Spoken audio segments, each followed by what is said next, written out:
Assalamualaikum warahmatullahi wabarakatuh. Alhamdulillahirabbil alamin wassalatu wassalamu ala asyrafil anbiya'i wal mursalin wa ala alihi wa ashabihi ajma'in.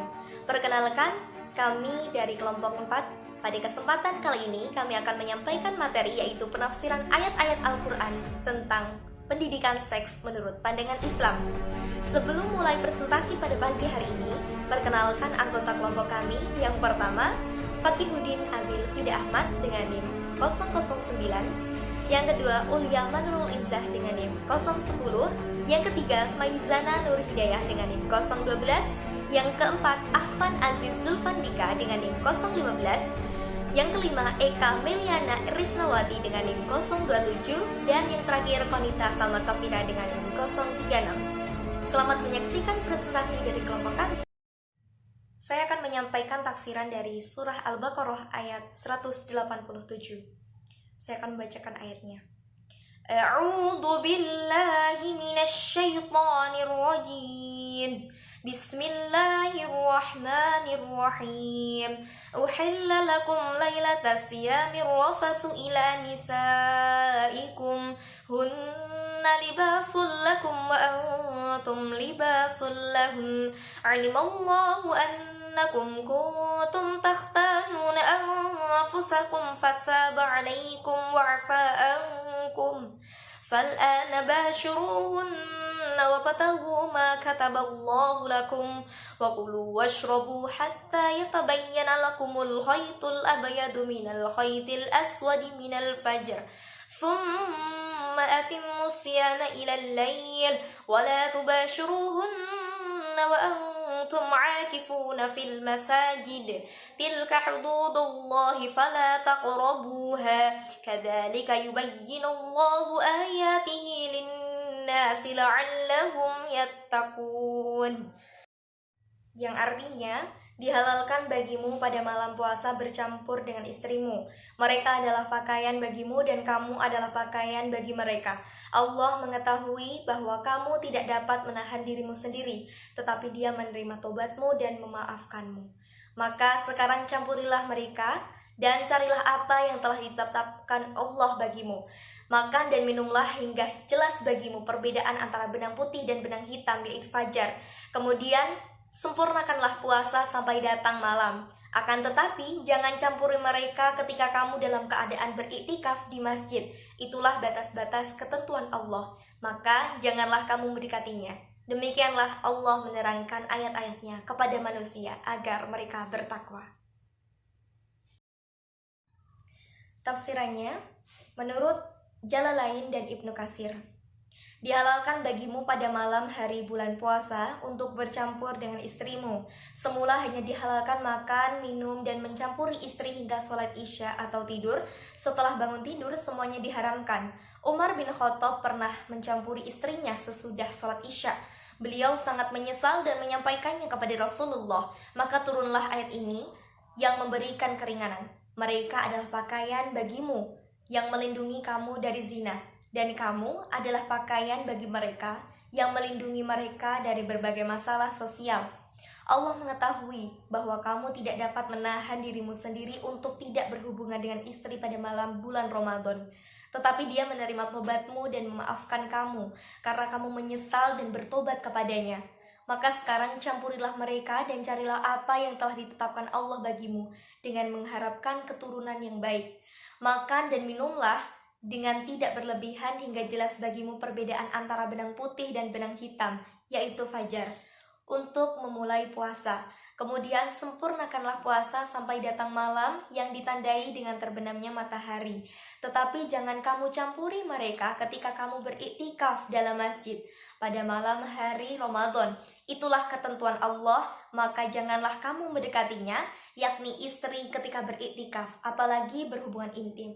Demikianlah Allah menerangkan ayat-ayatnya kepada manusia, agar mereka bertakwa, menjaga, dan mengendalikan diri dengan penuh kesadaran. Saya mengambil Quran Surat An-Nisa ayat 22-23. Referensi yang saya pakai yaitu Tafsir Ibnu Katsir Jilid 2. أعوذ بالله من الشيطان الرجيم بسم الله الرحمن الرحيم ولا تنكحوا ما نكح آباؤكم من النساء إلا ما قد سلف إنه كان فاحشة ومقتا وساء سبيلا Sadaqallahul Azim. Penjelasan ayat ini, Allah Subhanahu wa taala mengharamkan menikahi wanita-wanita istri-istri para bapak. Hal ini sebagai penghormatan dan pemuliaan serta penghargaan bagi mereka bahwasannya tidak layak digauli setelah mereka. Sehingga hal itu diharamkan bagi seorang anak walau hanya sekedar akad saja. Arti terkecuali pada masa yang lampau. Ini yang dimaksud adalah masa jahiliyah. Dalam ayat wa maqta maksudnya dibenci, yaitu perkara yang sangat besar pada dirinya dan membawa kebencian anak kepada ayahnya setelah menikahi istri ayahnya itu. Karena pada umumnya seseorang yang mengawini seorang wanita, ia akan membenci suami sebelumnya. Adha bin Rabi'ah berkata tentang firman Allah SWT, wa maqta, artinya Allah mengutuknya, wasa'a sabila, artinya seburuk-buruk jalan yang ditempuh oleh seseorang. Barang siapa yang tetap melakukannya setelah ini, maka berarti ia murtad dari agamanya dan dia harus dibunuh dan hartanya dijadikan sebagai harta rampasan bagi Baitul Mal. A'udzu billahi minasy syaithanir rajim. Bismillahirrahmanirrahim.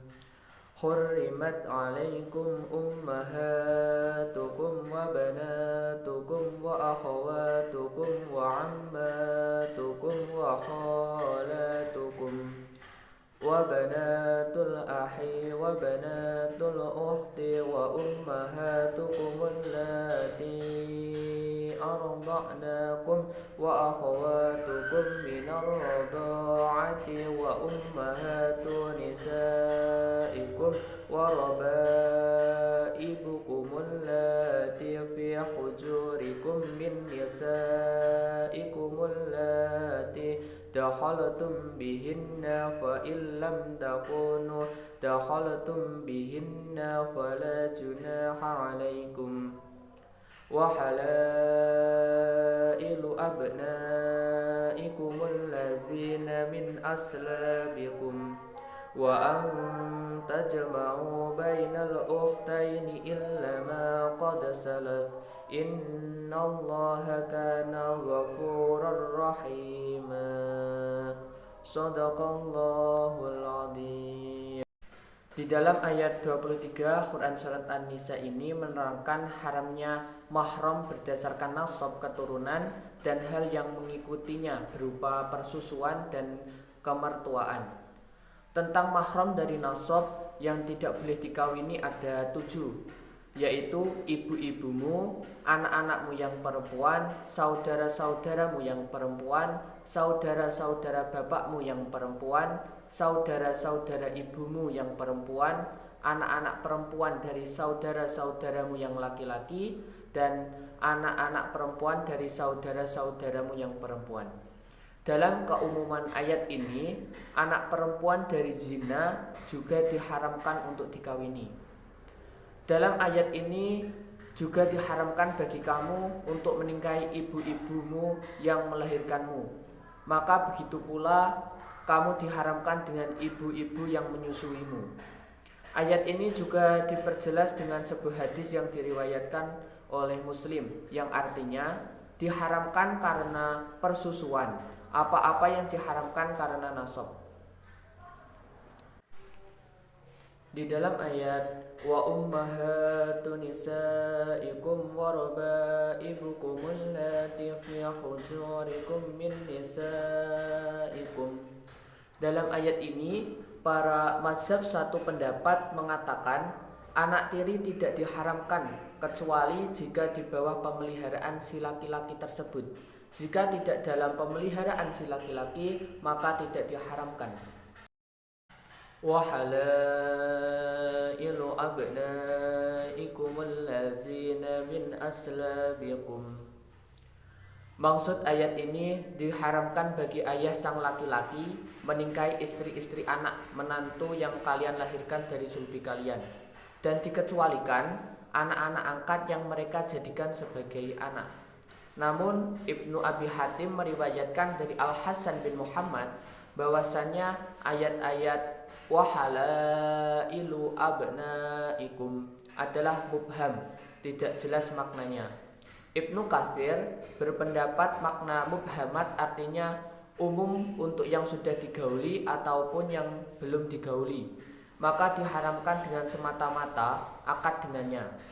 Dalam ayat Quran surat An-Nisa ayat 23 ini juga dijelaskan, diharamkan bagi kalian menghimpun dua perempuan bersaudara secara bersama-sama dalam perkawinan, begitu pula dalam perbudakan, kecuali apa yang terjadi pada masa jahiliyah kalian, maka kami telah maafkan dan ampuni.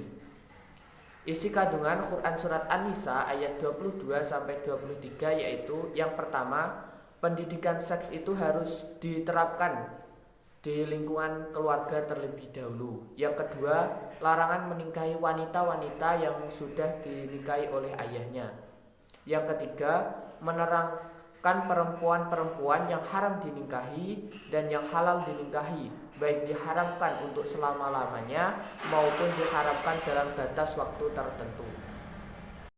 Saya akan menjelaskan materi tentang pendidikan seks yang tertera di dalam Al-Quran Surat Al-Ahzab ayat 59 yang berbunyi A'udzubillahi minasyaitonirrajim. Bismillahirrahmanirrahim. Ya ayyuhan nabiyyu qul li azwajika wa banatika wa nisa'il mu'minina yudnina 'alaihinna min jalabibihin. Dzalika adna an yu'rafna fala yu'dain. Wa kana Allahu ghafurur rahima. Shadaqallahul azim. Yang artinya, hai Nabi, katakanlah kepada istri-istrimu, anak-anak perempuanmu, dan istri-istri orang mukmin, hendaklah mereka mengulurkan jilbabnya ke seluruh tubuh mereka. Yang demikian itu supaya mereka lebih mudah untuk dikenal. Karena itu mereka tidak diganggu. Dan Allah adalah Maha Pengampun lagi Maha Penyayang. Penjelasan dari surat Al-Ahzab ayat 59 yaitu Allah Subhanahu wa taala mewajibkan perkara tersebut. Satu cara untuk menjaga kehormatan dengan cara menutup aurat, dan sehingga pada akhirnya Allah Subhanahu wa taala akan memuliakan manusia. Menurut sebagian ahli dalam pendidikan seks dapat diberikan ketika anak mulai bertanya tentang seks, dan kelengkapan jawaban biasanya diberikan sesuai dengan seberapa jauh keingintahuan mereka dan tahapan umur sang anak. Ada juga yang berpendapat pendidikan seks dimulai sejak dini, karena pendidikan seks tidak hanya mencakup pada pertanyaan dan jawaban belaka. Contoh, pembiasaan akhlak yang baik, penghargaan terhadap anggota tubuh, menanamkan rasa malu bila aurat terlihat, dan lain sebagainya. Surat Al-Ahzab ayat 59 merupakan ayat yang mewajibkan wanita mukminah untuk menutup aurat, memerintahkan kepada Rasulullah agar memerintahkan istri serta putri beliau untuk menutup aurat dengan jilbab. Demikian pula wanita yang beriman. Surat Al-Ahzab ayat 59 ini turun berkenaan dengan para istri Rasulullah SAW yang pergi pada malam hari untuk suatu keperluan.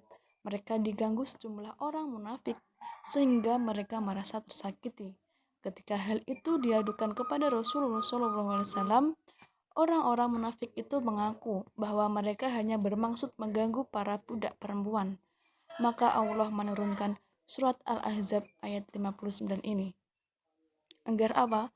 Agar wanita mukminah ketika keluar rumah mengenakan jilbab yang menutup seluruh tubuh, sehingga berbeda dengan para budak dan dengan demikian mereka tidak diganggu.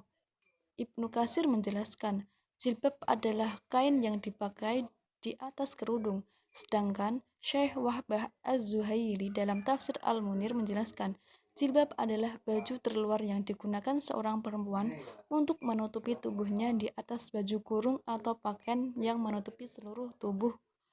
Ibnu Abbas menjelaskan, Allah Subhanahu wa Ta'ala memerintahkan perempuan beriman ketika mereka pergi keluar rumah untuk suatu keperluan agar menutupi wajah dari atas kepala dengan jilbab dan hanya satu mata saja yang ditampakkan. Mufasir lain memberi kelonggaran dengan boleh membuka sebagian wajahnya. Ayat ini menjadi dalil bagi sebagian ulama yang mewajibkan cadar bagi muslimah ketika keluar rumah. Namun, mayoritas ulama berpendapat bahwa memakai cadar tidak wajib. Yang wajib adalah menutup aurat dan aurat wanita adalah seluruh tubuh kecuali wajah dan telapak tangan. Setelah turunnya surat Al-Ahzab ayat 59 ini, para sahabiah ketika pergi keluar rumah menjadi lebih baik, tenang, tidak ada lagi yang berani mengganggu mereka. Ayat ini ditutup dengan penegasan bahwa Allah Maha Pengampun lagi Maha Penyayang, khususnya atas dosa di masa lalu di mana mereka belum memahami adab berpakaian ini. Isi kandungan surat Al-Ahzab ayat 59 adalah, ayat ini menunjukkan kewajiban menutup aurat. Tidak boleh bagi perempuan membuka auratnya di depan laki-laki asing atau bukan mahram. Yang kedua, ayat ini memerintahkan wanita mukminah ketika keluar rumah agar menutup seluruh tubuhnya dengan jilbab. Tidak menamakan aurat, tidak pula menamakan sesuatu yang mengundang fitnah. Yang ketiga, di antara hikmah jilbab dan menutup aurat adalah menjaga kemuliaan perempuan. Mereka lebih mudah dikenal sebagai wanita terhormat dan orang-orang fasik sekalipun akan segan mengganggu. Yang keempat, ayat ini menunjukkan keutamaan memakai cadar atau niqab bagi wanita mukminah yang keluar rumah. Yang kelima, Allah Maha Pengampun dan Maha Penyayang kepada hambanya, terutama dosa di masa lalu karena belum memahami ilmunya. Yang keenam, Islam hendak membentuk masyarakat Islam yang mulia, yang sama sekali berbeda dengan masyarakat jahiliyah. Demikian isi kandungan surat Al-Ahzab ayat 59. Semoga motivasi wanita mukminah untuk lebih menjaga kehormatan dengan selalu menutup aurat dengan sempurna saat keluar rumah. Demikian dari saya. Terima kasih.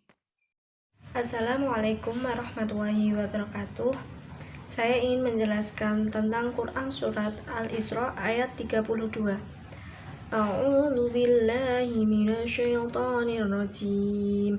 Bismillahirrahmanirrahim. Wala taqrabuz zina innahu kana fahishatan wa sa'a sabila. Artinya, janganlah kamu mendekati zina, sesungguhnya zina itu adalah perbuatan keji dan jalan terburuk. Menurut tafsir Ibnu Katsir, surat Al-Isra ayat 32, dan janganlah kalian mendekati zina, sesungguhnya zina itu adalah suatu perbuatan yang keji dan suatu jalan yang buruk. Allah Subhanahu wa Ta'ala melarang hamba-hambanya berbuat zina, begitu pula mendekatinya dan melakukan hal-hal yang mendorong dan menyebabkan terjadinya perzinaan. Dan janganlah kalian mendekati zina, sesungguhnya zina itu adalah suatu perbuatan yang keji, yakni dosa yang sangat besar dan suatu jalan yang buruk. Perbuatan zina merupakan hal yang paling buruk. Di sini saya akan menjelaskan materi dari surat Al-Baqarah ayat 222.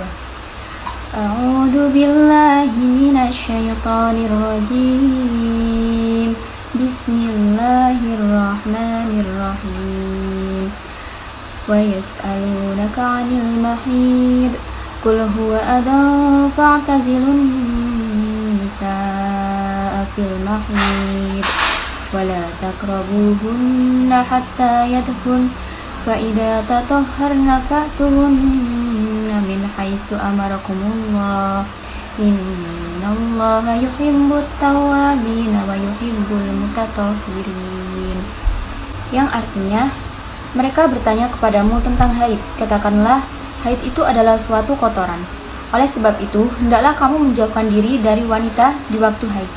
Dan janganlah kamu mendekati mereka sebelum mereka suci. Apabila mereka telah suci, maka campurilah mereka itu di tempat yang diperintahkan Allah kepadamu. Sesungguhnya Allah menyukai orang-orang yang bertaubat dan menyukai orang-orang yang mensucikan diri. Tafsiran dari Aisarut Tafasir atau Syekh Abu Bakar Jabir Al-Jazairi, mudaris tafsir di Masjid Nabawi, makna kata al-mahid, haid dan waktunya. Haid adalah darah yang keluar dari rahim wanita apabila kosong dari janin. Dan hal yang berbahaya bagi yang menyetubuhinya pada hari-hari ketika haid. Fa'tazilun nisa'a fil mahid. Maka jangan kalian gauli istri-istri kalian pada hari-hari mereka haid. Wala taqrabuhunna hatta yadhurn. Jangan kalian menggauli mereka sampai berhenti darah haidnya. Fa'idha tatahharna. Apabila darah haidnya sudah berhenti dan sudah mandi. Fa'tuhunna min haitsu amarakumullah. Maknanya, gaulilah mereka pada tempatnya, kemaluan, dan mereka sudah suci dan bersuci. Lanjut ke makna ayat. Allah Ta'ala mengabarkan kepada Rasulnya bahwa sebagian kaum mukminin bertanya tentang perempuan yang haid. Apakah mereka tinggal bersamanya, makan, minum, atau jauh secara keseluruhan sampai ia suci, yang mana ini adalah adat jahiliyah. Allah memerintahkan Rasulnya agar mengatakan kepada mereka, haid merupakan penyakit yang membahayakan bagi suami yang menggauli istrinya pada saat haid.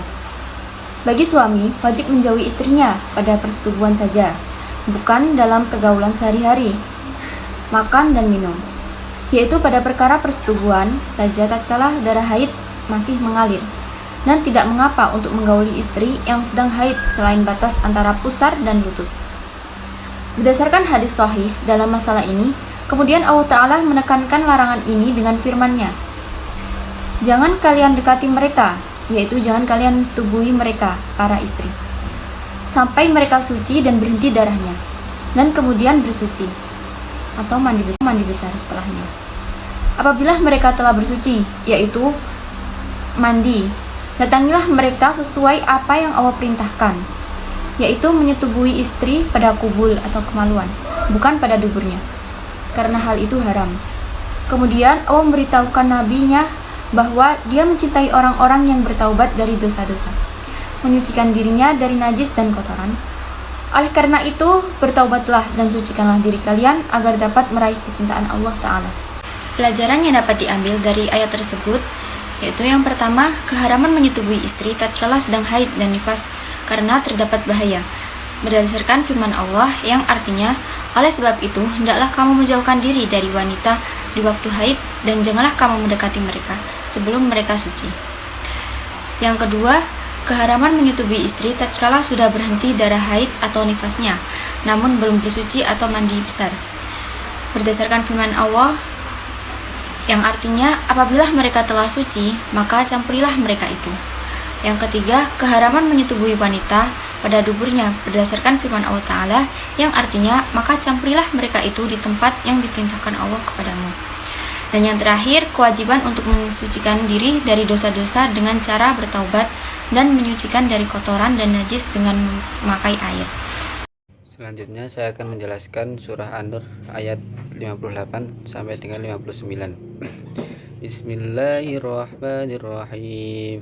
Ya ayyuhalladzina amanu liyasta'dinkumul ladzina malakat aymanukum walladzina lam yablughul huluma minkum thalatha marrat من قبل صلاة الفجر وحين تضعون ثيابكم من الظهيرة ومن بعد صلاة العشاء ثلاث عورات لكم ليس عليكم ولا عليهم جناح بعدهن طوافون عليكم بعضكم على بعض كذلك يبين الله لكم الآيات والله عليم حكيم وإذا بلغ الأطفال منكم الحلم فليستأذنوا كما استأذن الذين من قبلهم كذلك يبين الله لكم آياته wallahu alimun hakim, yang artinya, wahai orang-orang yang beriman, hendaklah hamba sahaya laki-laki dan perempuan yang kamu miliki dan orang-orang yang belum balik dewasa di antara kamu meminta izin kepada kamu pada 3 kali kesempatan, yaitu sebelum sholat subuh, ketika kamu meninggalkan pakaian luarmu di tengah hari, dan setelah sholat isya. Itulah 3 aurat waktu bagi kamu, tidak ada dosa bagimu dan tidak pula bagi mereka selain dari 3 waktu itu. Mereka keluar masuk melayani kamu sebagian, kamu atas sebagian yang lain. Demikianlah Allah menjelaskan ayat-ayat itu kepadamu, dan Allah Maha mengetahui, Maha bijaksana. Dan apabila anak-anakmu telah sampai umur dewasa, maka hendaklah mereka juga meminta izin, seperti orang-orang yang lebih dewasa meminta izin. Demikianlah Allah menjelaskan ayat-ayatnya kepadamu. Allah Maha mengetahui, Maha bijaksana. Quran Surat An-Nur ayat 58 sampai dengan 59. Tafsiran dari Quran Surat An-Nur ayat 58 sampai dengan 59. Quraisyab dalam tafsirnya menjelaskan bahwa An-Nur ayat 58 sampai dengan 59 ini turun ketika Nabi Muhammad sallallahu alaihi wasallam memerintahkan seorang anak bernama Mudlij ibnu Amir agar memanggil Umar bin Khattab. Hal itu terjadi pada siang hari saat Umar sedang beristirahat. Sang anak masuk tanpa izin, sehingga ia mendapati Umar dalam keadaan yang tidak beliau senangi. Al-Qurtubi menjelaskan bahwa ayat di atas menjelaskan tentang waktu-waktu yang diharuskan meminta izin bagi seorang anak ketika memasuki ruangan pribadi orang tuanya. Setidaknya anak meminta izin dalam 3 waktu. Pertama, sebelum sholat subuh, karena ketika itu ialah waktu bangun tidur yang dikhawatirkan pakaian sehari-hari belum dipakai. Kedua, waktu zuhur, sebab ketika itu orang menanggalnya pakaiannya bersama suami atau istrinya. Ketiga, setelah sholat isya, sebab waktu tersebut adalah waktu untuk tidur atau beristirahat. Berkaitan dengan hal tersebut, Ibnu Katsir mengutip riwayat Al-Auza'i dari Yahya bin Abi Katsir yang mengatakan bahwa apabila seorang anak masih balita, ia harus meminta izin kepada kedua orang tuanya bila ingin masuk menemui keduanya dalam kamar pada 3 waktu tersebut. Apabila telah mencapai usia balik, ia harus meminta izin pada setiap waktu. An-Nur ayat 58 sampai dengan 59 mengarahkan manusia pada norma sosial dalam lingkungan keluarga. Hal ini bertujuan untuk mendidik anak agar memahami privasi orang tuanya. Orang tua menghindari terlihat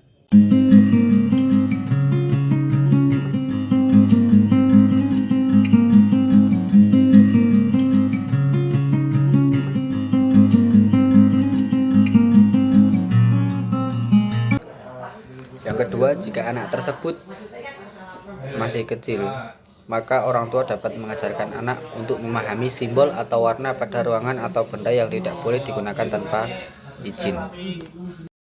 Demikianlah presentasi dari kelompok kami, kurang lebihnya kami mohon maaf. Wabillahi taufiq wal hidayah, waridho wa inayah. Wassalamualaikum warahmatullahi wabarakatuh.